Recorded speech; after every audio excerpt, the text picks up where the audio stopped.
E aí pessoal, beleza? Bem-vindos ao canal Libertário 013, para quem não viu aí na intro, meu nome é Caio. Este é um canal de viés austro-libertário, aqui eu falo sobre economia, filosofia, política e ética por esse viés. Bom, o vídeo de hoje é uma continuação da leitura comentada do livro Uma Breve História do Homem, do filósofo Hans Hermann Hoppe.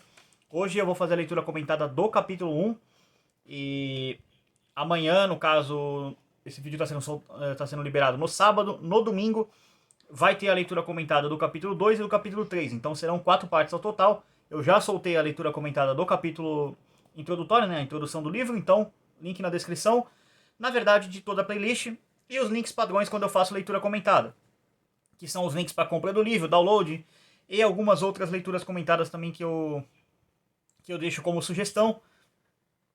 Especificadamente eu deixo recomendado uma outra obra do Hoppe que eu fiz uma leitura comentada recentemente, que eu finalizei, que é a obra Uma Teoria do Socialismo e do Capitalismo. Eu vou deixar o link da playlist do livro, da leitura inteira, são 42 partes. Mas se você não quiser ler acompanhar a leitura comentada das 42 partes, eu recomendo fortemente que você acompanhe de 4 delas, do capítulo 7, que é quando o Hoppe fundamenta a teoria ética dele, e vai ser um grande complemento a esse livro. Então, isso posto, feita essa introdução, aquele padrão de sempre do YouTube. Comenta o vídeo, se inscreve, toca o sininho das notificações. Vocês sabem o que tem que fazer, todo mundo pede, façam isso. Não vou ficar pedindo aqui muito para não tomar muito tempo. Links na descrição também, além dos links mencionados, formas de apoio financeiro do canal e redes sociais. Siga o canal nas redes sociais, que às vezes o YouTube não te entrega a notificação. Se for o caso, seguindo nas redes sociais, tá tudo certo, que aí você vai receber os vídeos. Quem manda os vídeos quando sai sou eu mesmo. Enfim, vamos lá. Capítulo 1, sobre a origem da propriedade privada e da família. A parte 1 do capítulo, o cenário História. É razoável começar a história humana há 5 milhões de anos, quando a linha evolutiva humana se separou da de seu parente não humano mais próximo, o chimpanzé. Também é razoável marcar o início da história há 2,5 milhões de anos, com a primeira aparição do Homo habilis, ou há 200 mil anos, quando o primeiro representante do Homo anatomicamente moderno apareceu, ou há 100 mil anos, quando o homem anatomicamente moderno se tornou o padrão da forma humana. Em vez disso, quero marcar um início há apenas 50 mil anos, quando o homem anatomicamente moderno se transformou no homem comportavelmente moderno. Este é um ponto de partida também considerado mais sensato. Nota 10 aqui. A respeito disso, ver Wade Nicholas Before the Dawn, Nova York, Penguin Press, 2006. Então o Hoppe referencia no outro livro, quem quiser dar uma pesquisada. O Hoppe é um cara que ele referencia muitos livros nas suas obras, então vão ter muitas notas de rodapé, algumas muito longas, então eu vou fazer a leitura delas ao longo da série. Bom, para quem viu a leitura comentada do TSC, né, a Teoria do Socialismo e do Capitalismo, está acostumado com isso. Homem comportavelmente moderno se refere à existência de caçadores e coletores, dos quais ainda hoje restam pequenos grupos. Com base em provas arqueológicas, os seres humanos que viviam há 100 mil anos ainda eram aparentemente incapazes de caçar. Eles certamente eram incapazes de abater animais grandes e perigosos e aparentemente não sabiam pescar. Suas ferramentas eram feitas quase que exclusivamente de pedras e de madeiras e com materiais locais, o que indica a ausência de viagens longas e de trocas. Em um contraste marcante, cerca de 50 mil anos depois, as ferramentas humanas assumiram uma aparência nova e muito mais avançada. Usavam-se outros materiais além de pedra e madeira, ossos, galhadas, marfim, dentes e conchas, e os materiais frequentemente vinham de lugares distantes. As ferramentas, incluindo facas, agulhas, anzóis, alfinetes, brocas e lâminas, eram mais complexas e feitas com mais habilidade. A tecnologia de projéteis melhorou muito e indicava habilidade de caça altamente desenvolvidas, apesar de os arcos e flechas só terem sido inventados há 20 mil anos. Adicionalmente, o homem também sabia pescar e aparentemente era capaz de construir barcos. Além disso, ao lado de ferramentas simples e funcionais, surgiram nessa época aparatos puramente artísticos, ornamento, bonecos e instrumentos musicais, como flautas feitas de ossos. Então, o que o Hoppe está colocando aqui? Que gradativamente, nesse período de 50 mil anos atrás, a humanidade começou a aprender a fazer coisas mais complexas, algum tipo de projétil. Provavelmente nessa época deviam ser, não arco e flecha, né, como ele cita, que são 20 mil anos, mas, por exemplo, lanças, que você era um caçador nessa época, você jogava a lança no bicho e tentava matar ele, treinando sua mira também e dependendo se fosse um predador, tentando não ser morto por ele também. Então a humanidade começava a caçar em grupos porque, enfim, era mais eficaz. Você jogava, sei lá, vem uns 10 caras mais ou menos pra poder caçar, geralmente era o homem que caçava, né? Por óbvias vantagens físicas, assim. Eu sei que isso é meio polêmico de falar hoje em dia, mas o homem é fisicamente mais forte que a mulher, tá? Isso é por causa do desenvolvimento biológico dessa época. Então, eu sei que isso dá gatilho numa galera, mas enfim, não é o ponto aqui. Então, ia lá o grupo de homens lá e jogava a lança lá, enfim, tentava caçar o animal, abater o animal de algum jeito, pra levar comida pra galera, porque, enfim, quem ficava cuidando da prole era a mulher. Então, é daí que vem mais ou menos esses comportamentos e é dessa época. Tá no nosso DNA, enfim, de certa forma. Mas vamos lá. Uma das hipóteses é de. Perdão, uma das hipóteses é de que se tornou possível este importante desenvolvimento foi uma mudança genética que levou ao surgimento da linguagem, o que envolveu uma melhora radical na capacidade humana de aprender e inovar. Os humanos mais arcaicos, Homo ergaster, Homo neanderthalis, Homo erectus, não tinham controle de uma linguagem. Pode-se dizer com certeza que esses humanos arcaicos empregavam, como fazem muitos animais mais evoluídos, as duas funções inferiores da linguagem, a função expressiva ou sintomática e a função de sinalização ou ativação. Nota 11 aqui. Sobre as funções superiores e inferiores da linguagem, ver Buller-Kahl, Sprach-Theorie, enfim, está em alemão, não sei falar aqui. Stuttgart. Em especial, ver também Karl Popper, Conjecturas e Refutação, Londres, Routledge, página 134, disponível em língua portuguesa, aqui, né, que ele está referenciando, Conjectura e Refutações, tradução Sérgio Batti, editora da Universidade de Brasília, 1980. Enfim, seguindo aqui. No entanto, eram aparentemente incapazes de empregar as duas funções mais elevadas e cognitivas da linguagem, a função descritiva e principalmente a argumentativa. Essas habilidades exclusivamente humanas, tão exclusivas que não é possível pensá-las para além da nossa existência sem cair em contradições internas, de formar afirmações descritivas simples, proposições, como isso, sujeito, é a, predicado, as quais alegam ser verdadeiras e principalmente apresentar argumentos, encadeamento de proposições, como isto é A, todo A é B e portanto isso é B, as quais aleguem serem válidas, emergiram aparentemente só há 50 mil anos. Nota 12. Luigi Luca Cavalli Sforza estabelece a origem da linguagem cerca de 100 mil anos atrás. Mas tendo em vista a evidência arqueológica citada acima, a data posterior, mais recente, de apenas 50 mil anos atrás, parece mais provável. E aqui ele referencia a obra desse autor, Genes, People and Languages, Berkeley University, página 93. Ou seja, o que o Hope está querendo dizer aqui? Que basicamente o que nos tornou os humanos, que é a capacidade de argumentação, e isso é uma coisa muito importante para o Hope, que ele desenvolve bastante no livro Uma Teoria do Socialismo e do Capitalismo. E de novo, eu sei que eu tô é meio chato ficar se autorreferenciando, mas acompanhe a leitura comentada pelo menos do capítulo 7, que vocês vão entender melhor as implicações da teoria ética dele a partir da argumentação e da onde que isso vem e na onde que isso dá e o que o Hope fundamenta a partir disso. Então, para ele, ele vai nessa linha dessa teoria de 50 mil anos atrás. É a mais difundida hoje, vamos dizer assim, então provavelmente deve ter sido isso. De novo, é muito difícil supor o que aconteceu há muito tempo atrás. Você tem ideias e pesquisa arqueológica, suposições, é bem complexo conseguir provar por A mais B indubitavelmente que foi aquilo, porque sempre pode aparecer alguém, sei lá, aparecer com uma teoria de que foi há 55 mil anos atrás. Então tem sempre essa questão.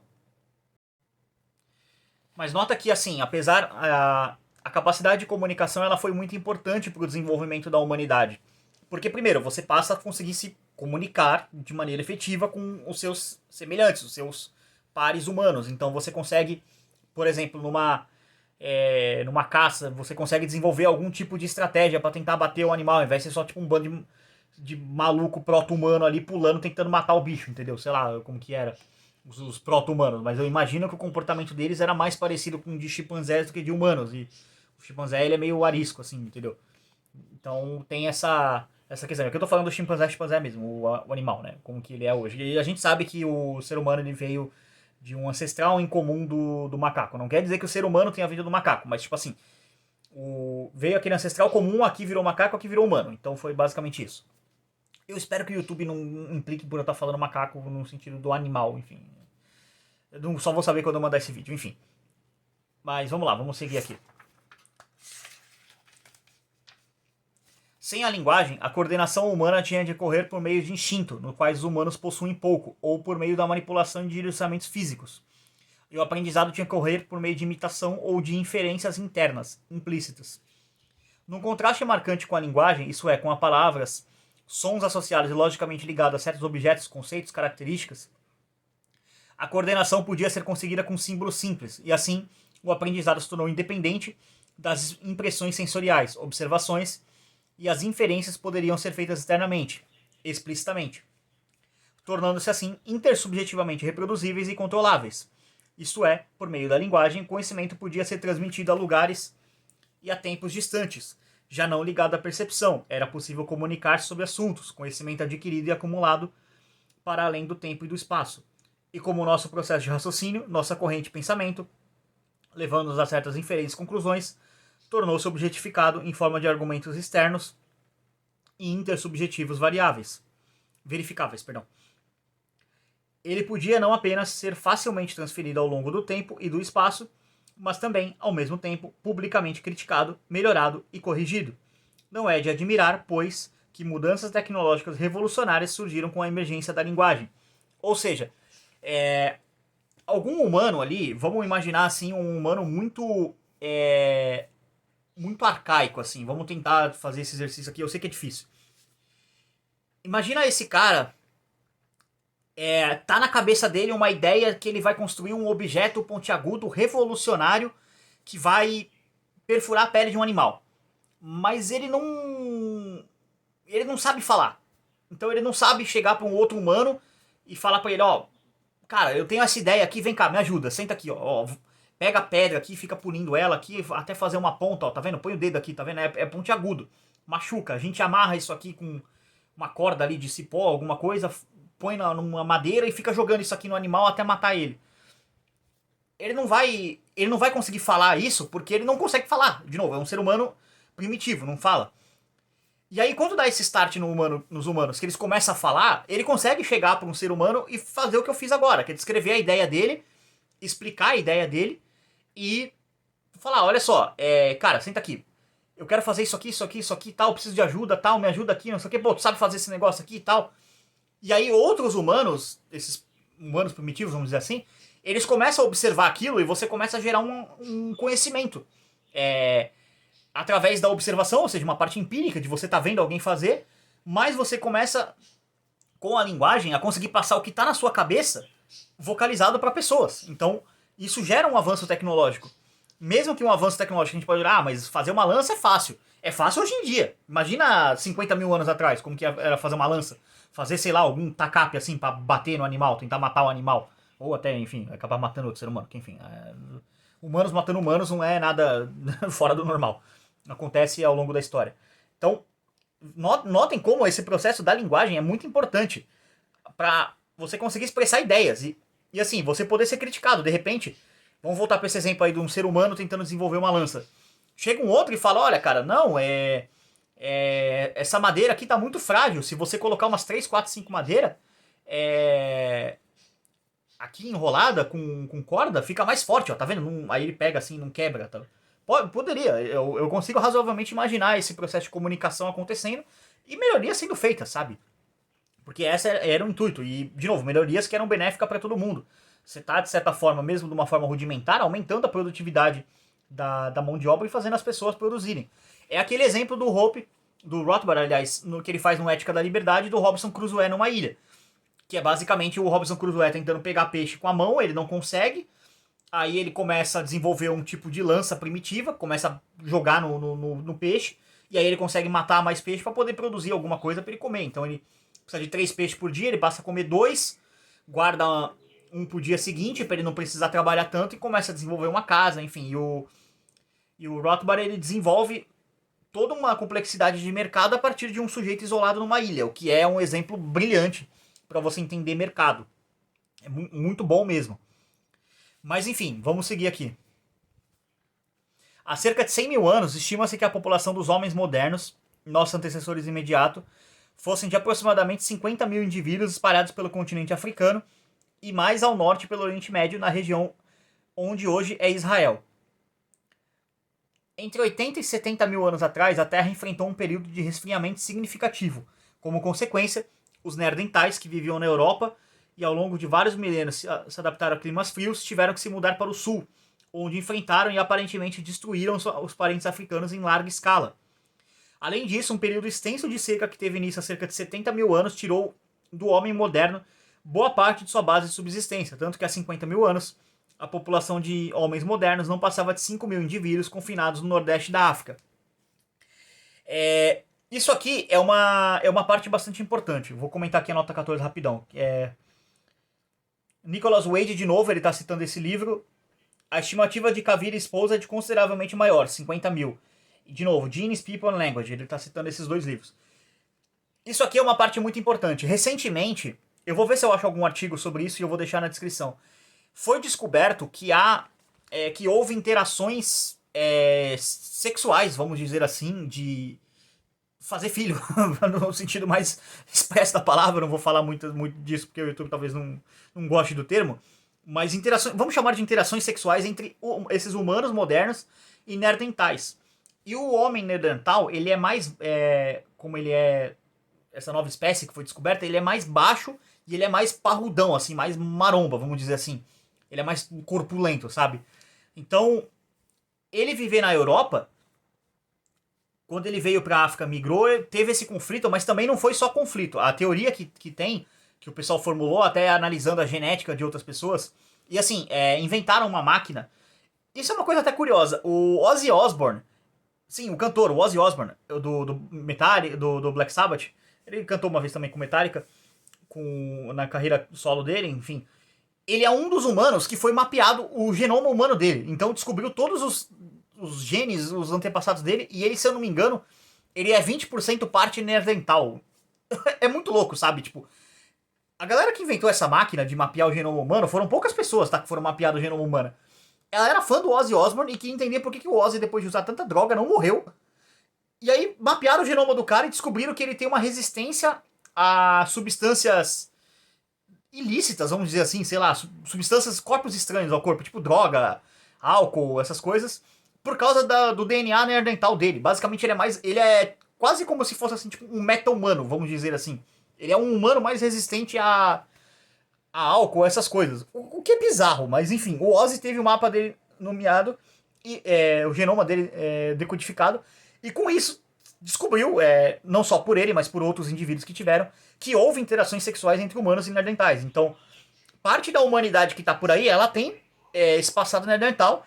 Isso aqui também, essa questão do homem original ser africano, e muito provavelmente negro, é uma coisa que dói naquela galera ariana, supremacista branco, porque assim, cara, você tá defendendo aí a supremacia da raça branca, você tem essas ideias aliadas com o tiozinho do bigode, mas cara, você já viu a origem do humano? Ele era negro, tá? Então, só pra dizer pra vocês aí, então essa teoria aí de superioridade genética da raça ariana é tudo bullshit, tá?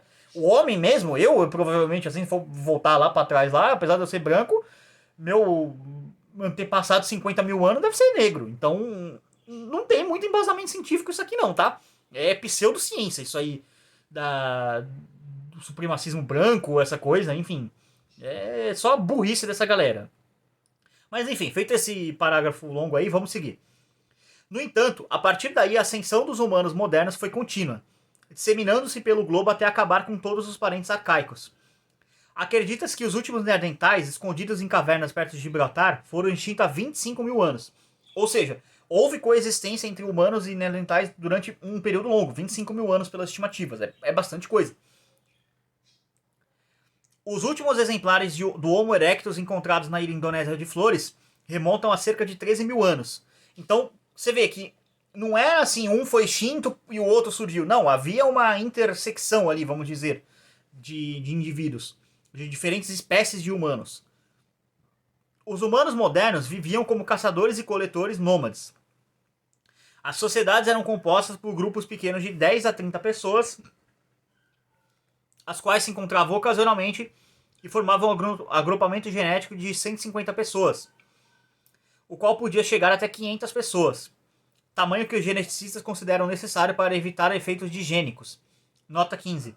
Ibn, página 30. Esses efeitos higiênicos é basicamente dá uns problemas de má formação porque você tá fazendo coisas para reproduzir humanos com pessoas geneticamente muito próximas de você. E vocês entenderam o que eu quero dizer com coisas para reproduzir humanos, enfim.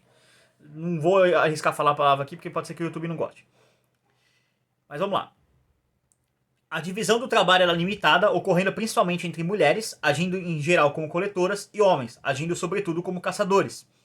Apesar de a posse privada de instrumentos ser conhecida e reconhecida, a vida nômade permitia poucas posses e, portanto, as sociedades caçadoras e coletoras eram comparativamente igualitárias. Nota 16 aqui.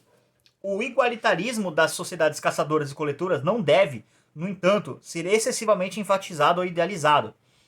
Estas sociedades também se caracterizavam por aspectos hierárquicos profundos. Semelhantemente ao que se conhece no reino animal, os homens ocupavam uma posição superior às mulheres e as dominavam. Frequentemente, as mulheres eram tomadas e tratadas pelos homens da mesma maneira que mercadorias do mundo externo são tomadas e tratadas apropriadas, roubadas, usadas, abusadas e comercializadas. As crianças ocupavam uma posição inferior à dos adultos. Além disso, existia uma hierarquia tanto entre membros da sociedade do sexo masculino quanto do feminino, dos machos e fêmea alfa dominantes até os membros inferiores da sociedade. Ocorriam disputas por status e aqueles que não aceitassem a ordem estabelecida sofriam punições severas. Os perdedores nessa disputa por status mais elevados corriam o risco de serem feridos e até de morrer, ou, na melhor das hipóteses, serem expulsos da tribo. Em suma, ainda que a vida tribal proporcionasse um padrão de vida confortável em termos de comida e de lazer abundantes, estava longe de ser confortável nos termos da tão desejada autonomia individual dos dias de hoje. Pelo contrário, a vida no domicílio tribal implicava disciplina, ordem e submissão. Ou seja, o que o Hope está colocando aqui? Para complementar. Nessa época, de fato, as mulheres elas eram inferiorizadas. E se você parar para pensar isso que ele fala de escravidão, abuso e tudo mais, a gente tá tendo uma... Nesse período que eu tô gravando o vídeo, tá? Em 2022, a gente tá às vésperas do início da Copa do Mundo do Catar. Vai iniciar no domingo, amanhã. Esse vídeo tá sendo gravado na véspera da partida de abertura entre Catar e Equador. E o Catar é um dos países que ainda trata a mulher dessa forma, tá? Países de religião islâmica, vamos dizer assim, a maior parte deles tratam a mulher dessa forma, como se fosse uma mercadoria. Algo que você pode tomar lá e cala a boca e me obedece. O que é um absurdo pra você ver que, tipo assim, essa gente ainda vive com uma mentalidade de 50 mil anos atrás. Todo o conhecimento humano não chegou nessa galera. Mas enfim, vamos seguir aqui.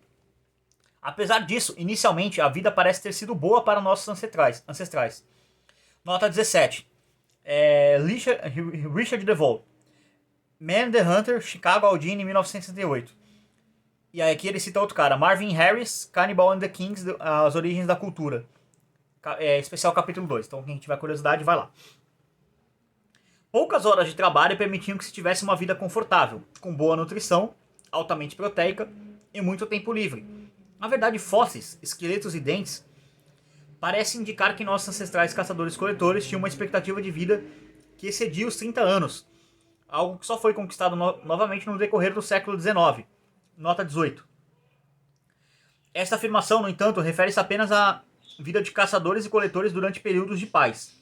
Sobre a alta incidência de guerras e causas de mortes não naturais, ver Marvin Harris, Cannibal and the Kings, página 27. Então, quer dizer assim, que se não tivesse uma treta, uma guerra entre tribos, entre clãs ali, a expectativa de vida dos humanos era 30 anos. Então, galera que reclama aí da vida moderna, eu tô com 29 anos, se eu tivesse nessa época, eu já tava bem fodido, já tá com o pé na cova. Então, não reclama tanto da idade moderna não, jovem. A idade moderna é bem boa, tá? Contrariando Thomas Hobbes, 1588 a 1639, a vida deles não era nada, solitária, pobre, sórdida, embrutecida e curta. Nota 20 aqui, 19 e 20. Nas palavras do próprio... Aliás, perdão, nota 19 primeiro. Essa afirmação, no entanto, refere-se apenas à vida de caçadores durante o período de paz. Ah tá, essa aqui eu já vi, que eu adiantei, enfim. Vamos lá, nota 20. Nas palavras do próprio Thomas Hobbes no original inglês, Solitary, Poor, Nasty, Brutish and Short. Ver Thomas Hobbes, Leviathan, Order, Matter, Former and Power of Commonwealth, Psychological and Civil. Ou seja, a obra do Thomas Hobbes, Ele fala que o homem é o lobo do homem, enfim. As baboseiras que ele escreveu lá que levam a sério, enfim. Página 103. Utilizamos aqui o trecho equivalente da seguinte edição em língua portuguesa. Leviatão, matéria, forma e poder em estado eclesiástico e civil. Enfim, referenciando a tradução. Bom, bora seguir aí então. No entanto, a vida dos caçadores e coletores enfrentava um desafio fundamental e praticamente insolúvel. As sociedades caçadoras e coletoras tinham vidas essencialmente parasitárias. Isto é, não acrescentavam nada ao suprimento natural de bens. Apenas esgotavam suprimentos. Não produziam, salvo algumas ferramentas, apenas consumiam. Não cultivavam nem criavam e precisavam esperar que a natureza se regenerasse e reabastecesse. Na melhor das hipóteses, conseguiam não caçar nem coletar demais, a fim de que o processo natural de regeneração não fosse abalado nem completamente paralisado. De qualquer modo, essa forma de parasitismo obviamente envolvia o insolúvel problema do crescimento populacional. A fim de permitir a vida confortável descrita acima, a densidade populacional tinha que permanecer extremamente baixa. Estima-se que era necessário 1,6 km² de território para sustentar confortavelmente uma ou duas pessoas. Em regiões menos férteis era necessário territórios ainda maiores. Nota 21 aqui. Assim, por exemplo, escreve Marvin Harris, 1927-2001. Em toda a França, durante o fim da Idade da Pedra, provavelmente não existiam mais do que 20 mil e talvez apenas 1.600 seres humanos. Que ele cita aqui. O livro citado é Cannibals and Kings, de novo. Então, o que se fazia quando a população excedia esses limites mais ou menos rígidos? As pessoas podiam, é claro, tentar evitar o surgimento de tal pressão populacional. E, na verdade, as sociedades caçadoras e coletoras se esforçavam ao máximo nesse sentido. Eles provocavam abortos, cometiam infanticídio, principalmente infanticídio feminino, e reduziam a quantidade de gestações, promovendo, deixa eu só virar a página aqui, longos períodos de amamentação, que, em combinação com a baixa gordura corporal característica da mobilidade constante, reduz a fertilidade feminina. Embora isso aliviasse o problema, não o solucionava. A população continuava aumentando. Como o tamanho da população não podia ser mantido estável, só havia 3 alternativas para o excesso populacional que emergia continuamente. Podia-se lutar pelos suprimentos limitados de comida, podia-se migrar ou podia-se adotar um modo de organização social novo e tecnologicamente avançado que permitisse que uma população maior sobrevivesse ao mesmo tempo em um território dominado. No mesmo território dominado, perdão. Quanto à primeira opção, ou seja, lutar, algumas observações devem bastar. Na literatura, os homens primitivos são geralmente descritos como seres pacíficos vivendo em harmonia com a natureza. Neste sentido, o retrato mais famoso é o do bom selvagem, nota 22. Na obra Discours on the origine de la fondamenté de la égalité, enfim, alguma coisa em francês, Discurso sobre a origem e os fundamentos da desigualdade entre os homens, publicado originalmente em 1755, o pensador suíço defende que o homem é naturalmente bom, tendo sido pervertido pela sociedade em consequência de seus progressos realizados com conhecimentos adquiridos. O Jean-Jacques Rousseau e os delírios pseudocientíficos dele, basicamente. A temática se repete no capítulo 1 do livro O Contrato Social, de 1762, a principal obra deste autor, que, dentre outras edições, se encontra disponível, enfim, aí é referência de onde está disponível, mas, enfim, se vocês quiserem ler Rousseau, as baboseiras que ele escreveu, vocês sabem o que ele escreveu, então vão lá ler. De Jean-Jacques Rousseau, enfim, é a referência aqui.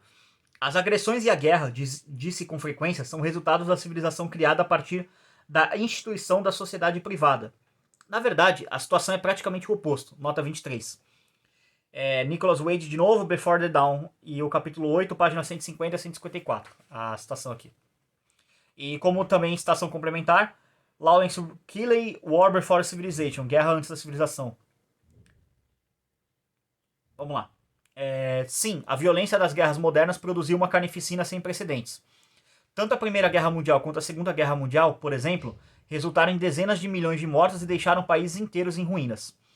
Ainda assim, como provas antropológicas deixaram bem claro nesse meio tempo, o homem primitivo foi muito mais belicoso do que o homem moderno. Estima-se que, em média, 30% de todos os homens nas sociedades caçadoras e coletoras morreram de causas não naturais, violentas, muito mais do que se vê nas sociedades modernas. Nota 24, de novo. Napoleon Chagnon, Life, Store, Blood, Revenge and Warfare in a Terrible Population. Página 985 a 992. De acordo com as estimativas de Lawrence H. Kelly, 1948 a 2017, uma sociedade tribal perdia em média 0,5% de sua população em combate todos os anos. Nota 25, o livro é Guerra Antes da Civilização, página 33. E também Nicholas Wade, de novo, página 151 e seguintes. É o mesmo livro, é Before the Dawn. Esse livro está sendo bastante referenciado aqui. Aplicada à população do século XX, essa média representaria uma taxa de mortalidade de algo em torno de 2 bilhões de pessoas, em vez das meras centenas de milhões atuais.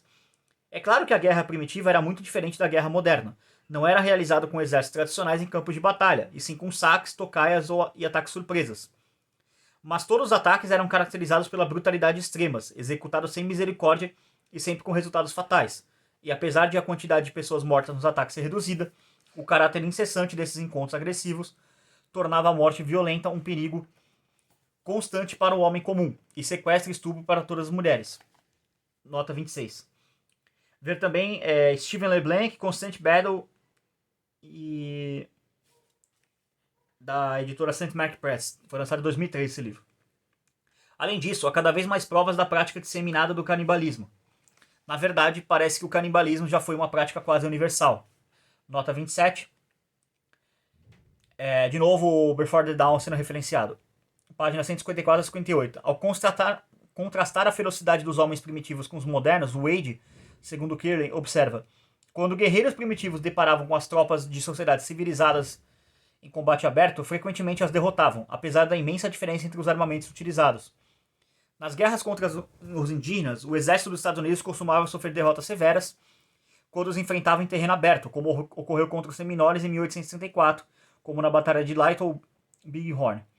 Em 1839, o exército britânico na África do Sul, equipado com artilharia e metralhadoras Gatling, foi derrotado com contundência por Zulus armados em sua maior parte com lanças e escudos de pele de boi na Batalha de Sandown em Myers Drift e Hillobany.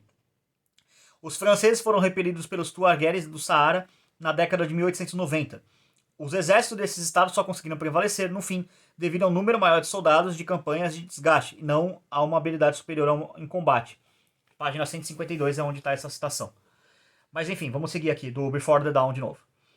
Mais importante, essas descobertas referentes à belicosidade do homem primitivo não são apenas curiosidades antropológicas, ou seja, traços que podem ser considerados intrínsecos à natureza das sociedades caçadoras e coletoras. Ao contrário, existem importantes motivos teóricos para o fato de tais sociedades se caracterizarem pela guerra incessante que explicam por que as relações pacíficas eram quase impossíveis. Principalmente se a ideia de se ignorarem mutuamente fosse impossibilitada pela ocupação de todo o território que cercava os grupos conflitantes. Neste caso, era inevitável que membros de diferentes tribos caçadoras e coletoras se encontrassem com alguma regularidade em suas expedições em busca de plantas e de animais. Na verdade, à medida que a população aumentava, tais encontros se tornavam mais frequentes. E como caçadores e coletores não acrescentavam nada ao suprimento natural, apenas consumindo o que a natureza lhes dava, a competição entre eles por comida era antagonista por natureza. Ou eu colho a fruta e caço determinado animal, ou você o faz. Ou seja, não tinha, ainda aqui nessa parte, não tinha o conceito de propriedade privada, de produção. Era uma sociedade mais arcaica, não tinha isso, então, naturalmente, quando você não tem o conceito de propriedade privada, do o que é meu, o que é seu, você tem a bárbare. E isso era a constante nessa época. Praticamente não existiam trocas ou comércio entre membros de tribos diferentes, já que o membro de uma tribo estava envolvido com as mesmas atividades que o membro de outra tribo, e já que ninguém acumulava bens que pudessem ser trocados como excedente. Havia apenas conflitos impossíveis de erradicar, e mais conflitos à medida que a população da tribo excedia o tamanho ideal. Nessa situação, na qual tudo apropriado por uma pessoa ou tribo era imediatamente consumido e o suprimento total era estritamente limitado pelas forças naturais, somente o antagonismo mortal podia existir entre os homens. Nas palavras de Ludwig von Mises, os homens se tornaram inimigos mortais uns dos outros, rivais irreconciliáveis nos seus esforços para assegurar uma parte dos recursos escassos que a natureza fornece como um meio de subsistência. Cada homem seria forçado a ver todos os outros como seus inimigos, seu intenso desejo de satisfazer seus próprios apetites o conduziria a um conflito implacável com seus vizinhos. Nenhum sentimento de simpatia poderia florescer em tais condições. Nota 23, Mises, Ação Humana, página 144. Então, aqui no caso, o Hope está referenciando a Ação Humana, que, spoiler, vai ser a próxima leitura comentada do canal. Então, quem quiser a leitura comentada do Ação Humana, se inscreve aí. Somente a morte do rival poderia servir como solução para o desejo de sobrevivência. Na verdade, poupar a vida de outro homem permitiria que o inimigo gerasse um número ainda maior de herdeiros, o que reduziria ainda mais a chance de sobrevivência. Nota 29. Indiretamente, essa observação do antagonismo irreconciliável entre os membros de diferentes tribos dentro da estrutura da sociedade, sociedades caçadores-coletoras também, calma aí, deixa eu virar a página, proporciona um primeiro indicador acerca do que é necessário para a cooperação pacífica entre os homens. Para que os membros de diferentes tribos não se vejam como inimigos, mas como os colaboradores de potencial, deve existir uma produção genuína de bens de consumo, além da mera apropriação dos bens de consumo fornecidos pela natureza. O pré-requisito mínimo é que exista uma produção de bens de consumo no sentido do armazenamento de excedentes, que estejam sendo poupados para o consumo futuro, pois somente se o homem acrescentar, dessa maneira, algo à natureza, algo que sem seu esforço deliberado não existiria, pode existir um motivo para que um homem poupe a vida de outro para o seu próprio bem, por seus próprios motivos egoístas para sua própria vantagem. Como os proponentes da tese de que a civilização gera guerra gostam de apontar, o próprio fato que um homem acrescentou algo à oferta de bens fornecidos pela natureza também serve como motivo para que outro homem cometa um ato de agressão para roubá-lo de seu produto. Mas certamente também existem razões para matar esse homem do que para matar um homem que não acrescentou nada e apenas apropria e consome aquilo que lhe é dado, e assim reduzindo, inevitavelmente, o que está disponível para os outros.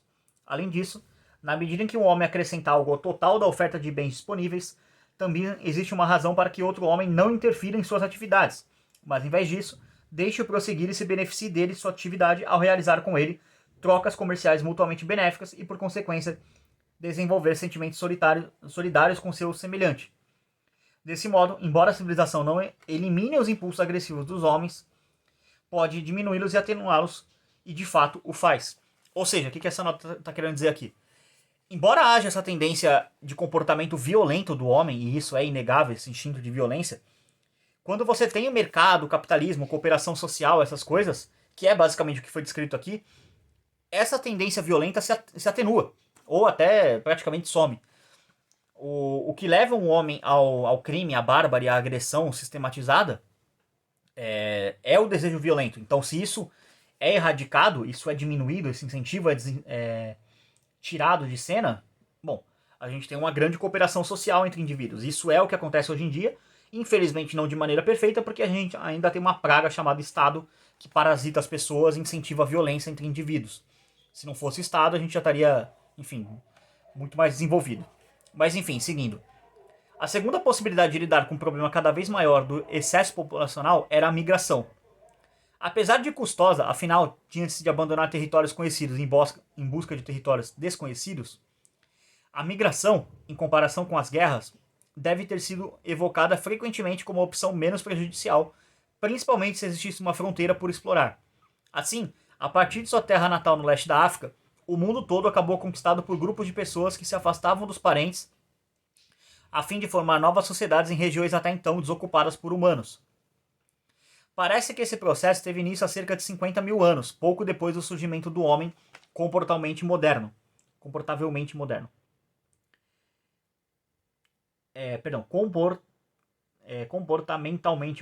Nossa, que palavrão. Enfim. E da habilidade de construir barcos. Desta época, até 12 ou 11 mil anos atrás, as temperaturas mundiais aos poucos diminuíram. Desde então estamos num período de aquecimento interglacial.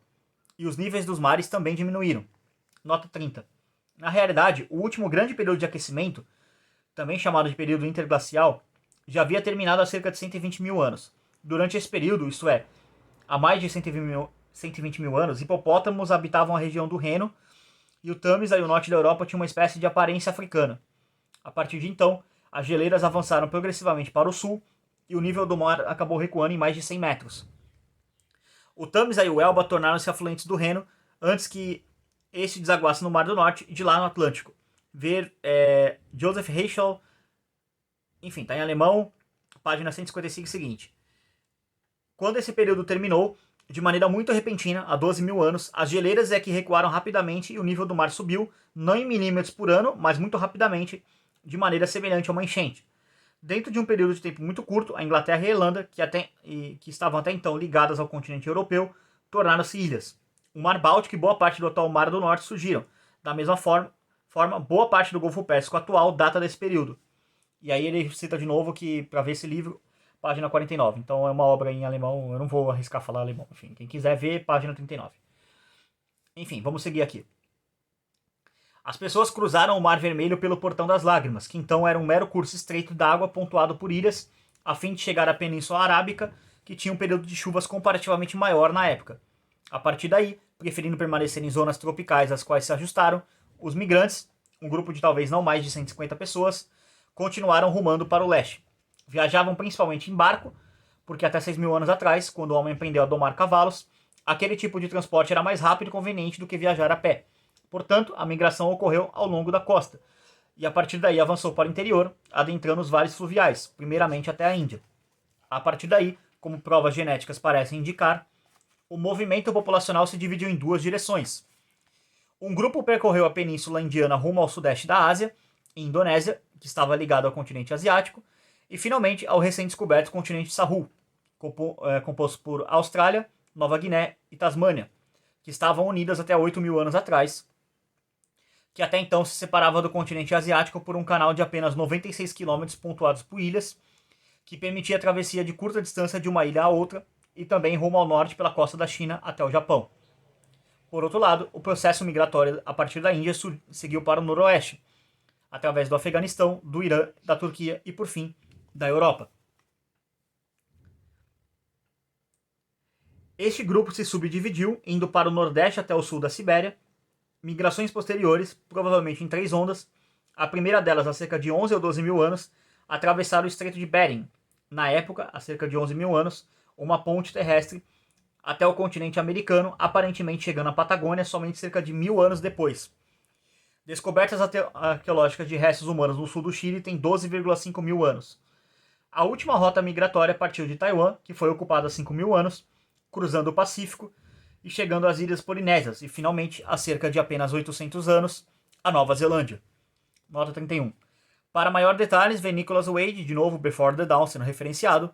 Capítulo 5, ver também Jared Diamond, Guns, Germs and Steel, The Fates of Human Societies, Nova York. Disponível na tradução brasileira, Jared Arma, Gênese e Aço, Destino das Sociedades Humanas, enfim. A 19ª edição. Esse livro já tem bastante tradução, então. Enfim, vamos lá. Seguindo. O processo era essencialmente o mesmo. Um grupo invadia um território, a pressão populacional aumentava, algumas pessoas permaneciam ali, um subgrupo avançava geração a geração pelo litoral, seguindo rios e a caça e evitando desertos e montanhas. A migração da África para a Austrália pode ter levado de 4 a 5 mil anos, e a migração até a Europa 7 mil anos. Os artefatos mais antigos relacionados aos seres humanos modernos na Europa, encontrados na Bulgária, remontam a 43 mil anos. E mais 7 mil anos para chegar ao oeste da Espanha. Nota 22, de novo, toma o Before the Dawn, página 96 a 99. Uma vez espalhadas, praticamente não havia contato entre as várias sociedades caçadoras e coletoras. Consequentemente, apesar das relações íntimas de parentesco entre as sociedades, eles formaram agrupamentos genéticos distintos que, confrontados em ambientes diferentes como resultado da interação de mutações e derivações genéticas com a seleção natural, ao longo do tempo assumiram aparências distintas. Em geral, as diferenças genéticas entre as várias sociedades aumentavam com a distância entre elas e a duração do isolamento. Nota 33, de novo, página 20 a 25, Before the Dawn. Ou seja, isso aqui volta um pouco que eu comentei anteriormente, que aquela tese eugenista de que, até racista de certa forma, de que o homem branco é a raça superior, não tem base científica, porque, de novo, o homem branco ele só surge depois dessa imigração, desse processo, quando o homem originário, que era o africano, ele era negro. E até por causa de uma questão de seleção natural. Por quê? Como é na África, e a África tem uma questão muito forte com o clima, com o sol, por seleção natural mesmo, a pele mais branca, como é a minha no caso, ela não tem resistência ao sol. Então, quando você adquire um tom de pele mais escuro, a sua pele é mais resistente à queimadura solar, queimadura por insolação, né, no caso. E na época, de novo, O homem primitivo não tinha protetor solar naquela época. Então, o que acabava acontecendo? As pessoas que tinham pele mais escura, elas tendiam a passar os seus genes mais pra frente. E isso gerava pessoas com pele escura. Nasciam uma geração com pele mais escura. E, de novo, isso gerava outra pressão para ter pele escura. Era um mecanismo de seleção natural. Então, o homem originário, ele era negro. Isso é uma coisa que desmonta completamente a galera supremacista branco, essa gente maluca aí. Então, era uma forma. Só foi ficar com a pele mais clara essa galera que foi para a Europa. Por isso que a Europa, a maior parte das pessoas da Europa tem pele clara. É por causa disso, então tem explicação. Nada do que foi acontecendo foi por acaso, é seleção natural, basicamente. Enfim, vamos, vamos seguir aqui. Etnias diferentes surgiram e depois também raças humanas diferentes. Essas diferenças genéticas emergentes diziam respeito à cor da pele, ao biótipo e à força, à resistência ao frio e várias doenças, e à tolerância em relação a algumas substâncias. Mas também diziam respeito a questões cognitivas. Portanto, existem provas genéticas de duas evoluções posteriores relacionadas ao tamanho e ao poder de cognição do cérebro humano. Uma dessas evoluções ocorreu há cerca de 37 mil anos e afetou boa parte da população da Europa e do leste da Ásia, mas deixaram pouco resquício na África. E a outra ocorreu há cerca de 6 mil anos e afetou principalmente populações do Oriente Médio e da Europa. Mas teve menos impacto no leste asiático e quase nenhum na África subsaariana. Nota 34 aqui. De novo, o Luigi Cavalli, Sforza Cavalli sendo referenciado. A citação referenciada aqui é na página 94 para mais detalhes. O livro dele é o Genes, People and Language. Além disso, lado a lado com as diferenciações geográficas e as diferenciações genéticas humanas correlacionadas, ocorreu uma diferenciação linguística. Concordando e usando provas genéticas biológicas, alguns linguistas, principalmente Merritt e Hamlin, dando sequência à obra pioneira de Joseph Greenberg, em 1915 a 2001, defenderam o argumento plausível da existência de uma única proto-linguagem humana a partir da qual todas as línguas derivaram como parentes mais ou menos distantes. Obviamente, os emigrantes originais da África, há cerca de 50 mil anos, teriam falado o mesmo idioma, e assim como e assim parece pouco surpreendente que o movimento populacional mencionado acima e a divisão dos grupos em diferentes agrupamentos genéticos, mais ou menos separados em tempo e espaço um dos outros, deveriam se refletir intimamente em uma diferenciação idiomática, no agrupamento de diferentes línguas em ramificações linguísticas e no agrupamento destes ramos em troncos. Nota 36 aqui. Para uma tabela que mostra a correlação entre as famílias genéticas e linguísticas e as árvores de seus descendentes, ver Luigi Luca Sforza Cavalli, de novo, Genes, People and Language, capítulo 5, especial, página 144. Seguindo, da mesma forma, o processo de proliferação de línguas parece ter seguido um padrão previsível. Primeiro, com a dispersão dos seres humanos pelo mundo como caçadores e coletores, e com a proliferação concomitante de agrupamentos genéticos distintos, um número cada vez maior de línguas surgiu. Assim, por exemplo, das 6 mil línguas hoje faladas, cerca de 1.200 são faladas na Nova Guiné, uma das regiões mais primitivas do mundo, metade das quais não tem mais do que o número mágico de 500 falantes e nenhuma mais de 100 mil. Mas, com o início da fixação humana, há cerca de 11 mil anos, e a consequente transição para a agricultura e a expansão e a intensificação da divisão do trabalho, mas sobre isso adiante, uma tendência até contrária parece ter surgido. À medida que os agrupamentos genéticos aumentaram, as línguas faladas diminuíram. Ou seja, aqui você começa a ver uma relação entre tudo, basicamente, sendo conectado. Desde as diferenças genéticas do homem até mais ou menos as diferenças linguísticas mesmo. Então, por que que um pessoal da África do Sul fala vários idiomas diferentes do pessoal do Brasil e a cor da pele deles é completamente diferente? Por que que o europeu tem um biotipo completamente diferente de um asiático e por que que ele fala uma língua completamente diferente? Tudo tem explicação nesse fenômeno do espalhamento populacional mesmo. A galera tava tudo concentrado aqui, daqui a pouco começaram a se espalhar pelo mundo e a coisa foi mudando. Então é muito interessante ver esse livro. É um estudo. Aqui basicamente é só um estudo de história da humanidade. O Hope não entrou muito ainda em aspectos econômicos e tal. Mas é bem interessante. A parte 2 do capítulo ele vai entrar mais nisso. E é na onde será continuada aqui a leitura comentada. Bom, pessoal, mas eu vou parar a leitura por aqui. na página 43, na parte 2, porque o vídeo ele vai ficar muito longo só com a parte 1. Então, na verdade, eu planejava fazer essa série em 4 vídeos, né? O capítulo 1 abordando um vídeo só, mas não vai dar muito certo, porque senão vai ficar muito grande. Eu tô na parte 2, na página 43, então ainda falta cobrir toda a parte 2, que vai até a página 53. Então depois eu vou da 53 até a página 78. Só confirmar aqui se é isso mesmo. Isso, até a 78. Então são mais 35 páginas. Vai ficar muito longo se eu deixar num vídeo só. Vai dar 1h30, 2 horas aí, se vacilar de leitura comentada, gravação, enfim. Já tá longo, então eu vou quebrar o vídeo aqui. Vou soltar o vídeo da parte 2 ainda hoje. Eu tô soltando isso aqui no sábado. Se você estiver vendo no futuro, não realmente importa. Link na descrição com a playlist. Então checa lá, se inscreve no canal. Agradeço a todo mundo que assistiu. Vou parar o vídeo por aqui e daqui a pouco já sai a parte 2 do capítulo 1. Então vai sair a parte 1 do capítulo 1, que foi essa, parte 2 do capítulo 2, parte 3 do capítulo 3. Acho que vai ficar melhor assim, porque senão vai ficar muito longo e enfim. Mas é isso, quero agradecer a todo mundo que assistiu. Por esse vídeo é isso. Tchau, tchau.